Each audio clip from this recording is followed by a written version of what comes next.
રોજ સવારે ઉઠીને શરદી જેવું થઈ જાય છે અને કફ પણ રહે છે તો એનો કંઈ આસનો કે યોગાસનો ખરા અને આયુર્વેદિક ઇલાજ કોને છે જ ને. બેક બેન્ડિંગના બધા જ આસનો તમારા પ્રાણવાયુને જાગૃત કરશે. એમાં તમે ભુજંગાસન કરી શકો છો, પછી આ રીતે ઉષ્ટ્રાસનની સ્થિતિમાં રહી શકો છો, બેક બેન્ડિંગની પ્રક્રિયાઓ કરી શકો છો અલગ અલગ.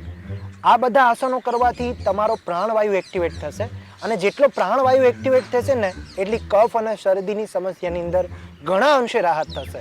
અને બીજી વસ્તુ કે તમે રોજ સવારે ઉઠો ને એટલે અડધીથી પોણી ચમચી ત્રિફળા ચૂર્ણ એ મધમાં નાખીને રોજ તમારે એનું સેવન કરવાનું છે અને માપ કેટલું લેવાનું છે ને મેં નીચે લખ્યું છે, એ પણ ખાસ વાંચી લેજો.